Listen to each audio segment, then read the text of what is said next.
So last week I started a little wee mini series that I just wanted to take some of the new thinking that I've had, some of the new research that I've come across, and just share it with you. And I was hesitant to do it last week because it's pretty heavy stuff. And a lot of you, I was actually quite surprised because I was afraid everybody's going to go home quite depressed.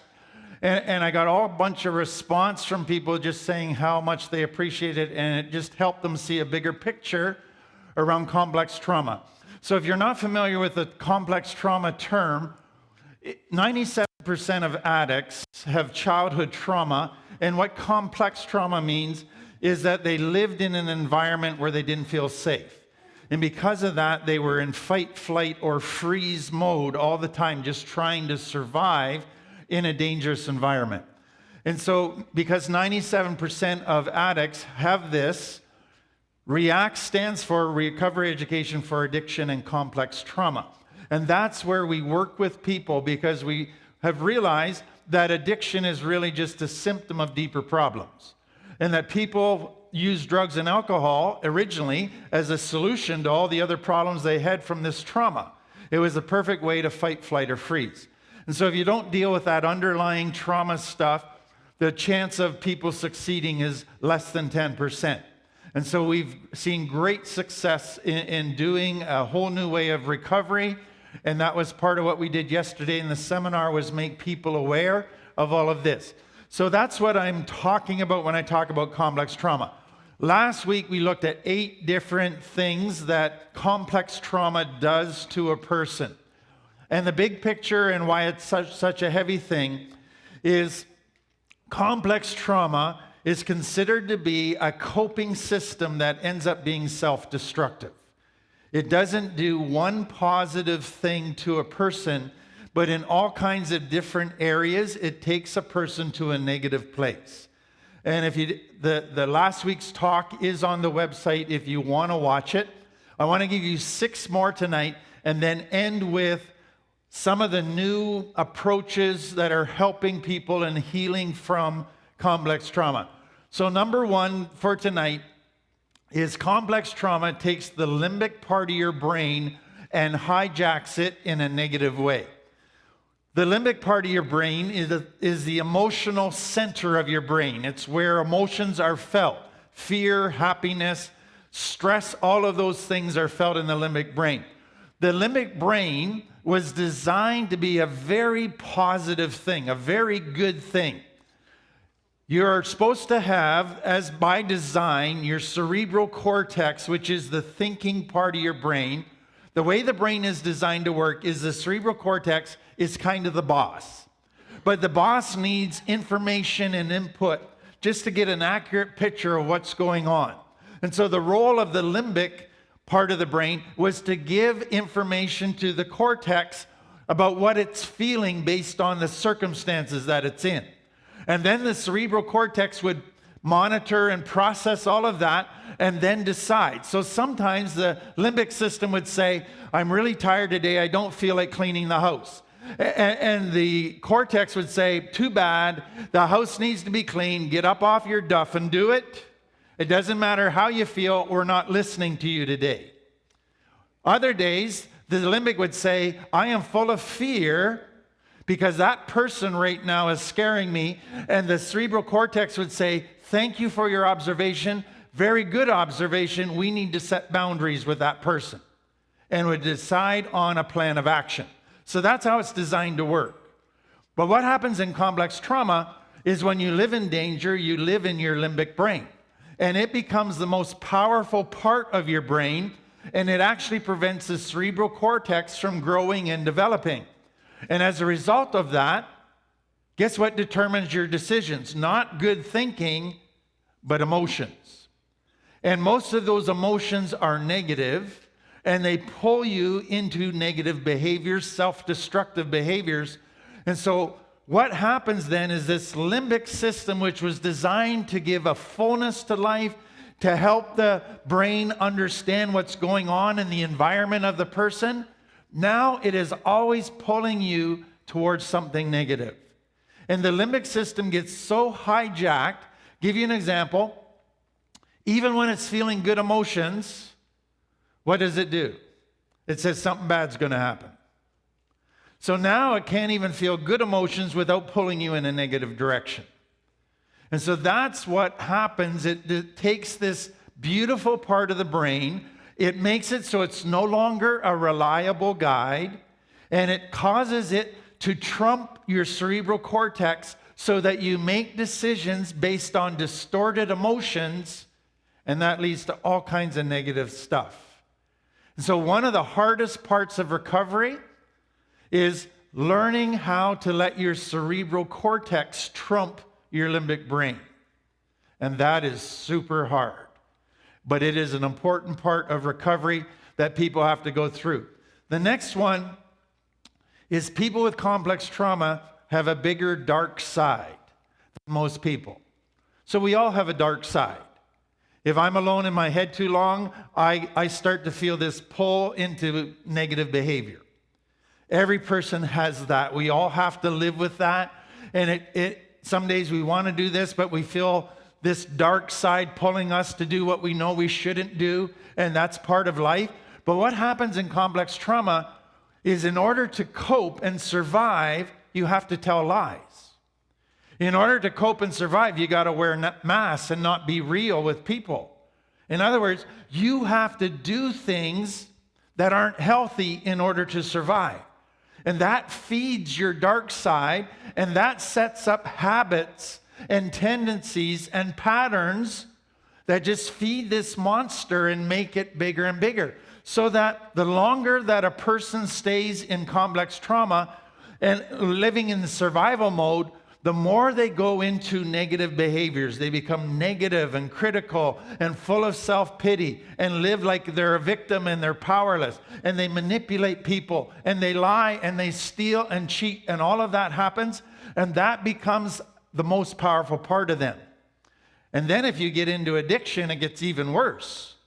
Because now you're doing things to get the drugs that is violating your morals and values, and that's feeding your dark side even more. And I think one of the discouraging and very sad parts of dealing with complex trauma is facing the fact that I got this big monster inside of me that wants to be fed with nothing but bad behavior. And it is there every day trying to draw me back into old, harmful, self-destructive behaviors that don't just hurt me, but hurt others as well. And that is a reality that comes out of complex trauma that makes it so hard. Third one, it affects your relationships. So think of it this way. Simple trauma is a one-time event. A car accident, an injury, a rape, getting jacked, all of those different things, one-time events. Most of those can happen just from a circumstance or from a person. Complex trauma is unique in that complex trauma always happens within relationships. What makes the child's world unsafe is the people in their life. And so because of that, they develop a way of dealing with relationships that aren't safe, that sets them up so that they're not able to have healthy relationships. So if you are in an environment that isn't safe, then you lie in order to survive. You don't trust in order to survive. So let me take you to a healthy home. What happens in a healthy home? It's all about relationships. And relationships form an environment for a child where they feel safe, where they feel loved, where they feel connected and like they belong and fit in, where they're nurtured and comforted, where there's an openness and they can be vulnerable and not get judged. They can fail and be forgiven. All of those things are there. And what that does is it creates within a child a feeling of contentment, of being loved, of a security, of never being alone. All the things that are needed to create healthy growth. All the things that are needed to create a healthy life. And so they become a safe person, and they're able to go and treat others with respect and find somebody else they can be open with and have all of those things and have healthy relationships. But not so in complex trauma. The child doesn't get that environment, and so they feel all alone. They don't feel like they fit in or belong. They've never connected with anybody, even though they've tried. They now, in order to survive, have a lot of anger. They distrust everybody. They lie, they cheat, they steal. They do all those things. They manipulate. They don't know what unconditional love is. There's always a hidden agenda. Now they're not a safe person. And they go into a relationship with all of those coping skills that have enabled them to survive other unsafe people. And they go, why is my relationship not working? Why are things always resulting in conflict and more fights? Here's what I want you to get, and this is very sad to me. Complex trauma sets up a person so that it is impossible to have a healthy relationship if they stay the way they are. That is, to me, that is sad, but it is the truth. Every skill learned in surviving complex trauma makes a healthy relationship impossible. And that is what you're up against. So you're not starting with from a good place with a good toolkit. You're starting from a bad place with a bad toolkit. And so you have to relearn all of that, which means facing fear after fear. You have to trust. You have to open up, become vulnerable, stop manipulating. And that is scary, scary stuff for people and can be very discouraging. Another part with that is that most people, when they come from more severe trauma, they have never experienced unconditional love. They don't even know really what true love is. And so all they know how to do is use people, not love people. And for them to switch from using people to loving people is very, very difficult because it creates a fear that they're going to get hurt again. And then one other thing around this, people in complex trauma, it's impossible for them to have a healthy relationship with others, but guess what else? They don't even have a relationship with themselves. They've abandoned themselves. They don't like themselves. They don't want to be in their own skin. And so they don't even have a relationship with themselves. So relationships at every level, with others, with self, all the aspects of relationship, complex trauma takes away. And that is super sad in my mind. Next one. If you're not discouraged enough yet, I'll keep on going. Complex trauma messes up boundaries. It causes people to see boundaries the wrong way and to approach boundaries the wrong way. So boundaries were designed to be good things that define the rules for healthy living and safe living. So you tell your children, don't talk to strangers. That's a boundary. You say to yourself, get up at 6 o'clock every morning, even when you don't feel like it, and have a quiet time and meditate. That's a boundary for yourself. So it defines healthy behavior, healthy relationships, and what makes safe relationships. Okay? So in a healthy home, children begin to realize that when mom and dad say, go to bed right now, or don't do that, at first they resist it, but then they realize this is for my best. They're doing it because they love me, and they're smarter than me, and they know what's best for me. And if they feel unconditional love and it's a safe environment, boundaries they begin to accept, and they create a sense of security. They know where they're safe, and they know when they're outside of that. So they settle down, they can relax because they know they're safe and secure. And so they realize boundaries are good things, and they don't rebel against them. Well, what happens in a complex trauma home is the kid goes, Dad seems to be making all these rules for his benefit, not my benefit. And so he gets what he wants. It's not what's best for me, it's what's best for him. So therefore, I'm not sure boundaries are good. But then they go, Dad seems to be making rules where he doesn't want us playing with friends because he doesn't like noise and commotion around the house. So he's setting boundaries not just for him, but he's setting boundaries to restrict our fun. So boundaries in the mind of that person now are all about taking fun away. So guess what kind of attitude you develop towards boundaries? Fun is outside of the boundaries. Fun comes when you break the rules. Fun comes when the sign says, wet cement don't touch. You go ahead and touch it because that's what you do. Rules are to be broken because rules are bad. Do you see what just happened there? Now you go into life and any authority figure that makes a rule, you go, Phew, I'll show you what I think of your rule, and that's your approach. Boundaries are bad. Do you realize how difficult that is in recovery when people start saying, here's how to be healthy? You got to treat people this way. You got to do these routines and disciplines for yourself. If you don't learn that boundaries are designed to be good, to keep you safe and healthy, you're always going to struggle in recovery because you're always going to think fun comes outside of the boundaries, not inside. And that is what complex trauma does to mess people up. Two more. Complex trauma takes your belief system and makes it bad. So I want to just do this in terms of beliefs about happiness and beliefs about yourself. So last week we talked about the belief about yourself that in a healthy home, a child believes that they're valuable and lovable. Complex trauma, you end up believing that you're not lovable and you're not valuable.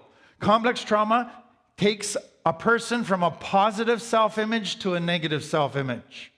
And that's belief number one. Belief number two, complex trauma changes your beliefs about happiness. So in a healthy home, what does a child begin to learn about what's the recipe for happiness? They realize that when all my needs are met, physical, emotional, relational, intellectual, spiritual needs are met, I feel good. I feel satisfied and content. And so they begin to realize that boundaries come from, happiness comes from living healthy. Happiness comes from meeting your needs in a healthy way. And that's all of your needs. But what happens in complex trauma? Their needs aren't being met. They try to complain about that. They try to ask for their needs to get met, and they get punished for being selfish. That's what they're told. So their needs aren't being met. And then there's a lot of chaos in this world outside of them. This external world isn't safe. So here's what they begin to realize. I'm not happy on the inside. So maybe if I only had a different environment, then I'd be happy. So now their change in their thinking is happiness does not come from a healthy internal world. Happiness comes from an external world being the way I want it. That's error number one. But let's say they live in complex trauma that's quite severe, and their external world is constant chaos.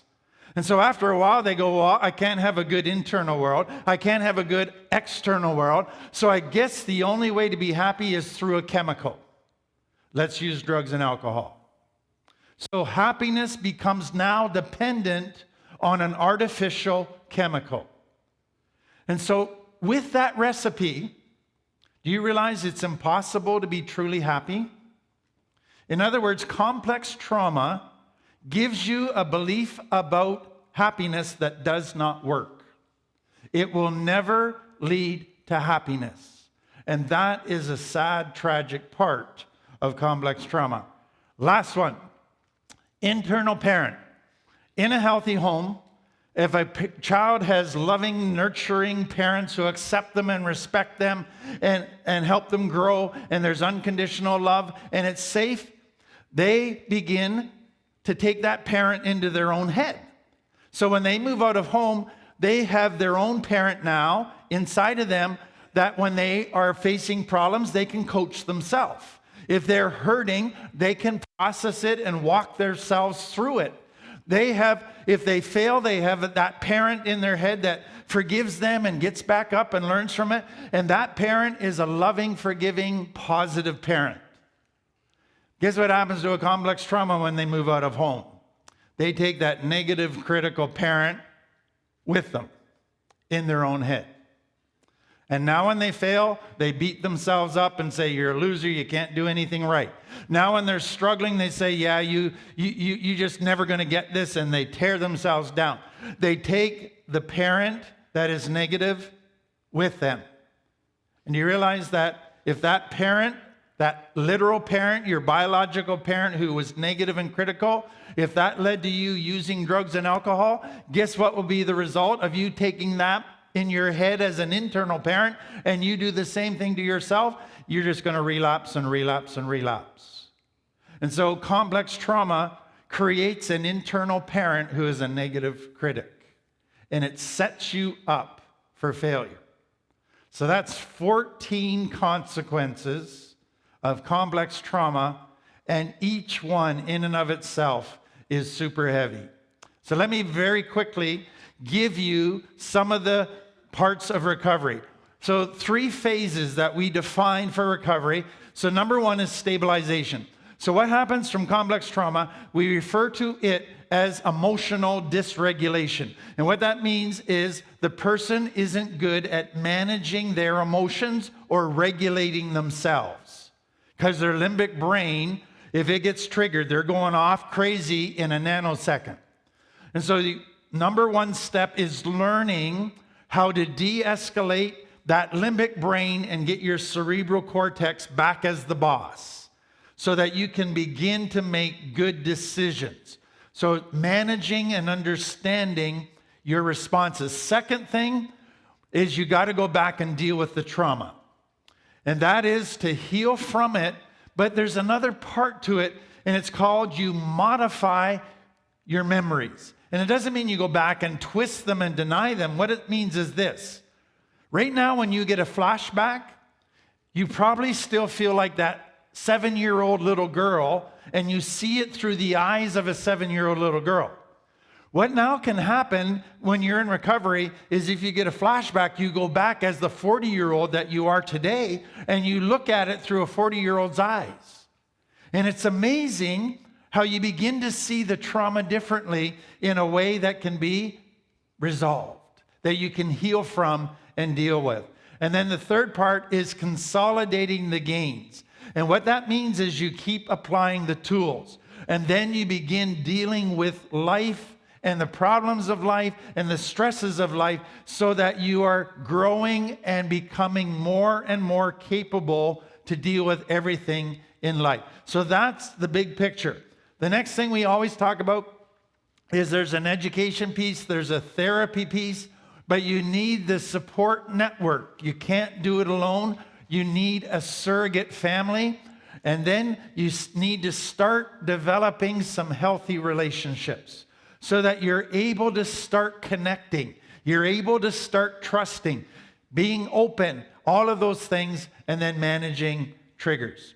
Now, I put up there resources for you. So Gabor Mate from Vancouver, John Briere, Christine Courtois, Peter Walker, Lisa Firestone, and Bessel van der Kolk all are some of the leading voices around complex trauma. Many have written very sophisticated educational textbooks around it, research papers, really heavy reading, but those are kind of the pioneers. The next one, if you want a website, is the National Child Traumatic Stress Network. I find that super helpful web page because it just gives you a whole bunch of the latest research, usually in language that we can understand. So those are there for you. Helpful treatments. I've talked all the time about DBT or dialectical behavior therapy, and the focus of that is de-escalating. When you're escalated, that's the main purpose of that. So we call it mindfulness and grounding. CBT is cognitive behavioral therapy, and that is training your cerebral cortex so that it becomes healthy. And then there's TRE, tension and trauma relief. So Dr. Berselli, He studied animals who have been traumatized, and he found that animals, after they'd been traumatized, they all vibrated and shook right through their whole body into their core, and then that released the trauma. And so he started trying that with people. And you can go on YouTube and actually watch the exercises that you do for TRE that are found to help your body release some of the trauma. EFT, emotional freedom techniques, that is what is known to many as tapping. So you find your pressure points and you tap them when you're feeling traumatized or something's being stirred up. That's on YouTube as well. EMDR, eye movement desensitization, reprocessing, is they found by moving your eyes to one extreme to the other, engages both sides of your brains, and it helps get your cortex and it helps you process the trauma. And then there's a new one called brain spotting. One day, a guy named Dr. David Grand, he was counseling somebody with trauma, and he had an idea. So he took a pointer, and as they were feeling a trauma, he moved the pointer across the room. And what he noticed is as he got to a certain spot, they were following it with their eyes. All of a sudden, they felt the trauma in a greater way. And he stopped there because what he realized is that when your brain finds the right place to look, it engages the trauma.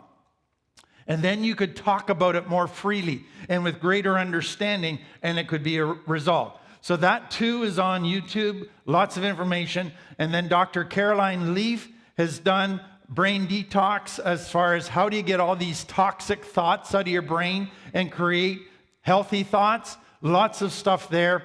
And then for those from a Christian background, theophostic prayer, what that simply is that when you go back to childhood trauma, you do it in prayer and invite Jesus to go with you.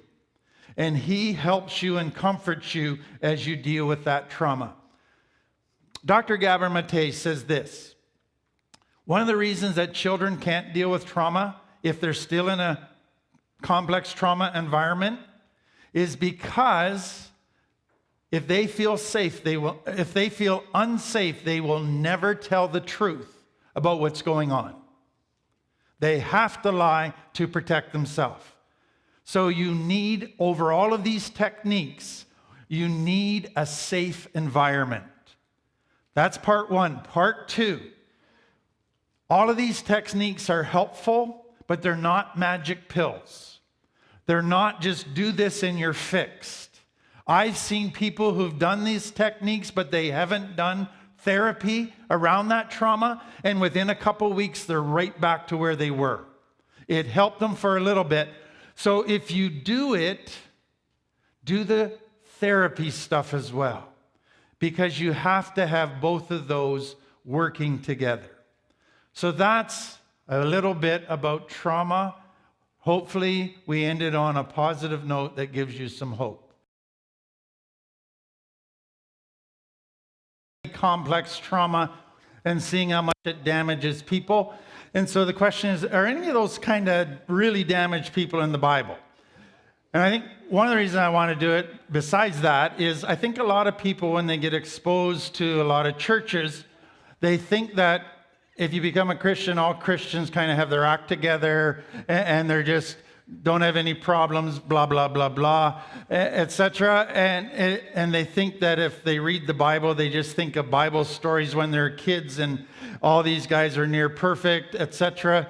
And they go, oh, I don't even fit in. But if you look through the Bible, you begin to realize that the Bible is brutally honest about how messed up the people are that followed God. Even the greatest of them had major flaws that came out, and the Bible shows us all of that. So last week we looked at a guy named Jephthah who was born to a prostitute, and she didn't want him, gave him to her dad, to the dad, and the dad took him home, and his wife got mad, and blah, blah, blah, and they kicked him out eventually, so abandonment and all kinds of stuff. Tonight I want to talk about a lady named Mary Magdalene. And if you've ever watched TV, you've heard about Mary Magdalene and all kinds of theories about her. And so I want to tell you basically what the Bible tells us about her. So we have no record at all, even though Dan Brown would say that we did in the Da Vinci Code, that she married Jesus and they had a kid, blah, blah, blah. You know, all that stuff. Okay, so here's what we're told about Mary Magdalene. And what I want you to know up front is she's probably, within the Bible, one of the most broken people that is talked about. And that's what I really want you to be able to see but feel as well, because I think you will connect with her. So it says, Luke 8, which is very early in Jesus' public ministry, soon after, Jesus began a tour of the nearby towns and villages, preaching and announcing the good news about the kingdom of God. He took 12 disciples with him, along with some women who had been cured of evil spirits and diseases. And then it makes a special mention. Among them were Mary Magdalene, from whom he cast out 7 demons. I want to explain that to you because there's 2 very important things. Number 1 says Mary Magdalene, which means Mary of Magdala. And I found it about a year ago. I did some research and found out that Magdala was actually Higgins Street in Winnipeg. It was the red light district of that area. That's where the prostitutes lived and sold their wares. That's where men went after work to find a prostitute. Magdala was the red light district of Galilee where Jesus lived. So it's not saying specifically that Mary Magdalene was a prostitute, but there is probably good cause to suspect that she was. And then that's partly based on the next thing that I'm going to tell you about her. So that in and of itself, and I've worked with hundreds and hundreds of both men and women who have been in prostitution, in the sex trade. And always within that, there's a level of shame that comes that many aren't even aware of because they deny it. But once they're able to be safe and process stuff, there is a depth of shame that is really, really deep. The second thing we're told is that she had 7 demons. Now, I want to explain that because when the Bible used the phrase demons, it had one of 2 meanings, and we're not always sure which meaning was intended. Back then, when a person had a severe mental illness, so let's say they were schizophrenic or psychosis, how would they, in a world with the science and the medical knowledge, how would they describe somebody having a psychotic episode? They'd say they're demon possessed. So it was used to describe severe mental illness. But it was also used that there are beings, just like angels, who are on the dark side. And they can come, and if a person lets them in and gives them power, they can come and they can take over that person's life. So the fact that Mary has 7 demons is telling us she is in a very, very bad place.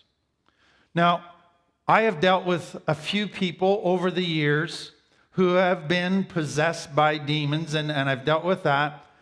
A lot of Christians would say, you know, every addict just needs the demons driven out of them, and I just want to punch them in the face for that kind of stuff, because it really goes in a really crazy direction. But the people that I have dealt with that have had demons, they couldn't get in there unless that person was in a place of so much pain, so much self-hatred, so much out of control. Nothing in their life was working. Everything was empty, that they finally opened themselves up to that kind of force. And some people, as they progressed in addiction, have felt themselves opening themselves up to darker and darker forces, and that can be a problem in some cases. But back to what that would tell us about Mary Magdalene.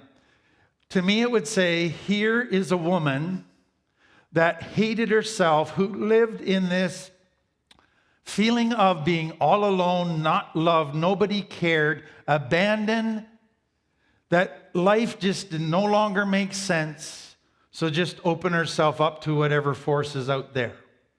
And what always happens with that is we're told Satan is a liar, and he promises to give you power or knowledge or make your life happy or as much sex as you want. All of those kind of things he promises you, but he's a liar, and that means none of that's going to happen. It might happen for a bit, but it always leads to greater darkness. And so what happened with Mary Magdalene as a consequence of that, and this is the part you'll relate to from hitting a bottom in addiction. She came to this place where everything was dark. Everything was depression. Everything was self-loathing.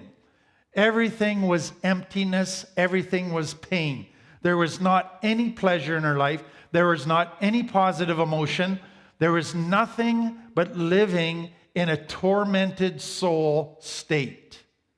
And many of you have been there.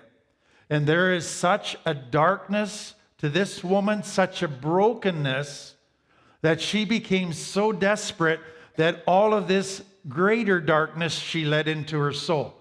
And that's possibly where the prostitution, if it was there, would have come in very naturally as part of that very empty, broken state.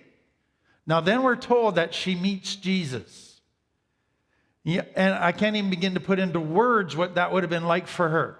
She would have gone from darkness to light, from emptiness to fullness, from not feeling love to feeling love. She would have gone to feeling whole again, to feeling that there was hope for her life, that she now belonged. So she went from all of that internal stuff. Then, if you think about it, for the first time in her life, probably she found one man that she found safe with. The first man in her life she ever felt safe with. And then she got a new family. And she got a bunch of other safe people. And she began to grow and to flourish. And she followed Jesus around and just soaked in all of the teaching and all of the love and all of the family. And she blossomed. And she grew and she overcame all of that brokenness and darkness. And it was a wonderful thing. For 3 years, she experienced that. Now, with that in mind, I want to take you to the next time that we meet Mary. It's when Jesus dies, and it says, standing near the cross was Jesus' mother, so her name was Mary, and Jesus' mother's sister, Mary. So I don't know how mom and dad had a Mary and a Mary in the same family, but they did, and Mary Magdalene. So you got 3 Marys at the cross who are watching Jesus die. And then they watch him die. Can you imagine what Mary Magdalene felt? I just trusted this person again. I just opened my heart to somebody. I just allowed somebody to shower me with love and nurture, and now they're abandoning me. The fear that would have come into her heart. Now what? Now what do I do? Panic. All kinds of hurt, all kinds of stuff going on. Confusion, uncertainty. That event would have re-traumatized her big time. That event would have taken her to a dark place in a heartbeat, and it would have taken her to a place of fear and pain that she had never felt for a very long time. And so you can just kind of feel all of those feelings come rushing back in as she sits there at the cross. And then 3 days later, she goes to the tomb where Jesus was buried, and she just wants to be there and kind of pour out her heart. And while she's there, she notices in her vision there's a man standing there. It's Jesus, but she doesn't realize it. She thinks it's the gardener. And she's gone to the tomb, and the rock is rolled away, and there's no body there. And so she thinks somebody's come and stolen the body. She thinks the religious leaders have stolen Jesus' body so that they can prevent anybody from saying Jesus came back to life. Because then they'd be able to bring his body out and say, no, we got his body. And so that's what she's concluded in her own mind. And so she says to this person, if you've taken away, tell me where you've put him so I can go and get him. Stop this cruel joke. And then Jesus says, Mary. And soon as she hears her name said by Jesus, she knows who it is. And she turns to him and cries out, Rabboni. And I can't begin to imagine just how overwhelmed with joy she was. The sense of relief that Jesus is alive. So she wants to go to him and hug him and just hold him and thank him. And he's going to be with me again. And then the next thing is the part I want you to get. Jesus doesn't let her hug him. And she says, don't cling to me. I am not coming back to life to stay here. I'm going to heaven now. Abandonment all over again. He came back to life. I got my hopes up again, and now he's dashed my hopes again. But Jesus does something that she doesn't get right at that moment in time. Because he says, if I go to heaven, it's actually a blessing for you. And here's why. If I stay here in a body, I can't be with you 24/7. I have to divide my time between other people. I have to sleep at night. I have other commitments. You might only get to see me a few hours a week. But if I go to heaven, I can send my spirit back to live inside of you, and I will be with you 24/7. So it's better if I go back to heaven in my body and send my spirit, because then I will never abandon you. And that was her deepest fear. She had been abandoned as a child. She had been abandoned as an adult. She thought with Jesus she would never be abandoned again. Then he died. And then he came back to life, and she goes, good, now I won't be abandoned again. And now he says he's going back to heaven. She goes, I'm abandoned again. The greatest pain of her life, abandonment. And Jesus says, you want to know something? I'm going to make it so that you're never abandoned again. And that was the hope that Mary needed. And I think this is a part of this story that to me is so important. Because when you're dealing with complex trauma, it gets overwhelming. Lots of things get triggered, old pains, abandonment, fears, etc. There's a beauty in knowing, like that song said, is I'm a child of the King, and I know who I am, and he's not going to abandon me. He's with me, inside of me forever, to encourage me, to help me, to give me strength at times when I feel I can't go on.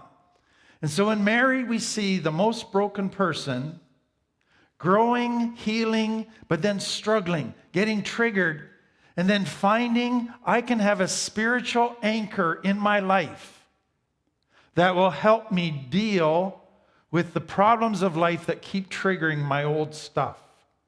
And that's my hope for people, that they would get that spiritual anchor and learn to rely on his internal, continual presence 24/7.